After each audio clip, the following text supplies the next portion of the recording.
Welcome back. Bulletin کا آغاز کریں اور سب سے پہلے بات کریں جشن آزادی کی۔ سب کی آن سب کا مان، یہ پیارا پاکستان، زندہ دل قوم آج وطن عزیز کا یوم آزادی بھرپور جوش و خروش سے منا رہی ہے۔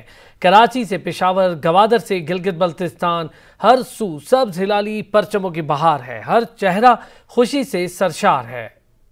کراچی تا کشمیر آزادی کا جشن، ملک بھر میں تقریبات کا انعقاد کیا گیا۔ وفاقی دارالحکومت اسلام آباد میں 31 اور صوبائی دارالحکومتوں میں 21 توپوں کی سلامی سے دن کا آغاز کیا گیا۔ فضا میں نعرے تکبیر اللہ اکبر گونجتا رہا۔ یوم آزادی پر مزار قائد پر گارڈز کی تبدیلی کی پروکار تقریب ہوئی۔ پاکستان نیول اکیڈمی کے کیڈٹس نے فرائض سنبھال لیے۔ کمانڈنٹ پاکستان نیول اکیڈمی نے مزار پر فاتحہ خوانی کی اور پھول چڑھائے۔ نیول کیڈٹس کے چاق و چوبند دستے نے بابا قوم کو جنرل سلوٹ پیش کیا۔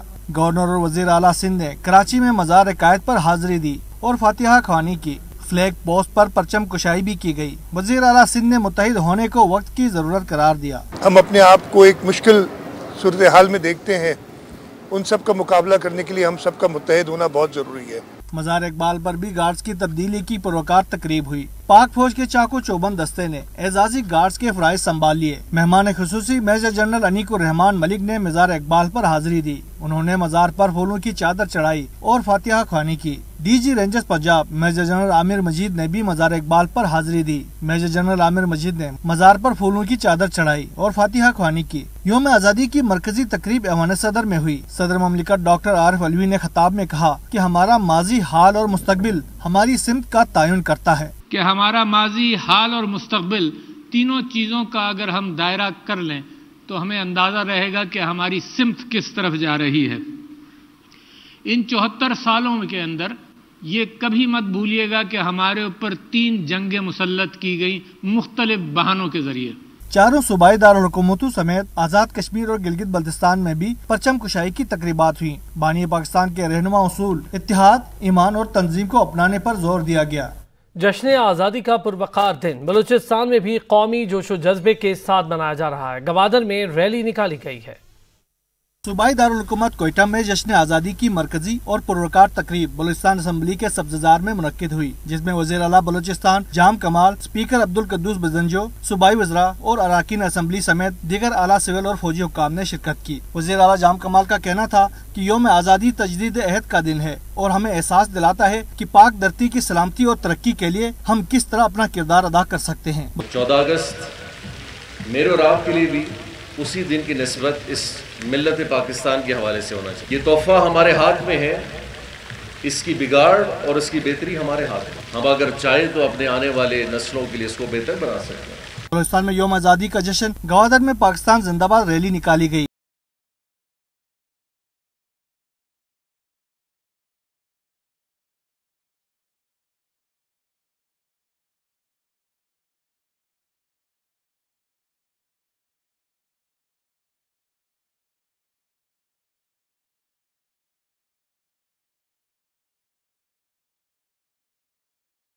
تقریب کے دوران مختلف اسکولوں کے بچوں نے ملی نغمے بھی پیش کیے اور شرکاء سے خوب داد۔ صدر مملکت ڈاکٹر عارف علوی نے یوم آزادی کے موقع پر مسلح افواج کے افسران جوانوں کو اعزازات سے نوازا۔ شہداء کے لیے میڈلز ان کے اہل خانہ نے وصول کیے۔ 2 افسران کو ستارہ بصالت اور 61 کو تمغہ بصالت سے نوازا گیا۔ 42 کو امتیازی اسناد، 70 کو آرمی چیف کمانڈیشن کارڈ سے نوازا گیا۔ 22 افسران کو ہلال امتیازی ملٹری سے نوازا گیا۔ ملک کے شہر شہر گلی کوچوں میں جشن آزادی کے حوالے سے تقریبات منعقد ہوئیں۔ ہر سو سبز ہلالی پرچم کی بہار آ گئی۔ شہر شہر کے مناظر آپ کو بھی دکھاتے ہیں۔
رہا ہے۔ دنیا کے مختلف ممالک میں پاکستانی کمیونٹی نے سبز ہلالی پرچم لہرائے اور مادر وطن سے اپنی محبت کا اظہار کیا۔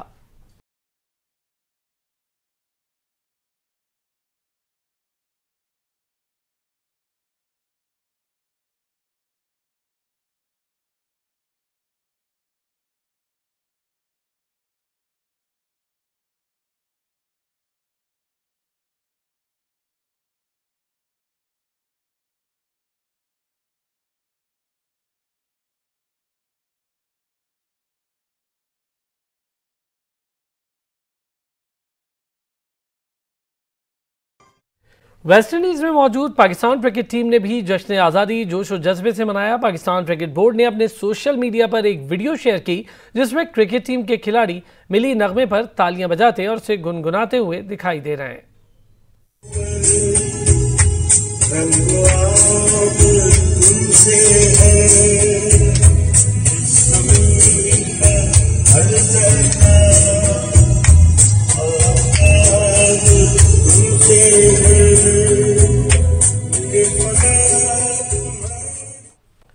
خبریں ہوں گی بریک کے بعد، ہمارے ساتھ رہی ہے۔ طالبان کا زور، افغان سرکاری فورسز پڑنے لگیں کمزور۔ غنی سرکار کابل سمیت چند علاقوں تک محدود رہ گئی۔ اشرف غنی کے آبائی صوبے لوگر سمیت 20 صوبائی دارالحکومتوں پر طالبان نے قبضہ جما لیا۔ غزنی، قندھار پر کنٹرول سنبھالنے کے بعد طالبان کی پوزیشن مستحکم ہو گئی۔ امریکی انٹیلیجنس رپورٹ کے مطابق طالبان اگلے 72 گھنٹوں میں کابل کا گھیراؤ کر سکتے ہیں۔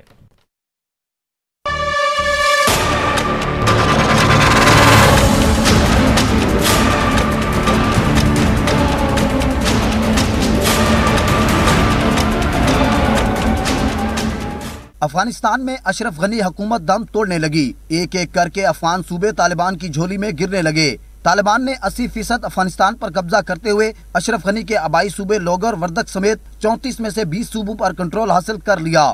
طالبان نے بھارت افغانستان دوستی ڈیم اور بھارت لڑاکا طیارے کو بھی قبضے میں لے لیا ہے۔ طالبان نے صوبہ بلخ میں بھی بھارتی ہیلی کاپٹر کو مار گرا کر دہشت گردی کے لیے افغان سرزمین استعمال کرنے کے ناپاک بھارتی عزائم بے نقاب کیے۔ صورتحال کی سنگینی سے خوفزدہ ہو کر پاکستان کے خلاف مسلسل بھڑکے مارنے والا افغان نائب صدر امراللہ صالح رات کی تاریکی میں تاجکستان فرار ہو گیا۔ ہرات کے سابق گورنر اسماعیل خان پولیس اور NDS چیفز نے ہتھیار ڈال دیے۔ کابل میں بھی افراتفری کا عالم ہے۔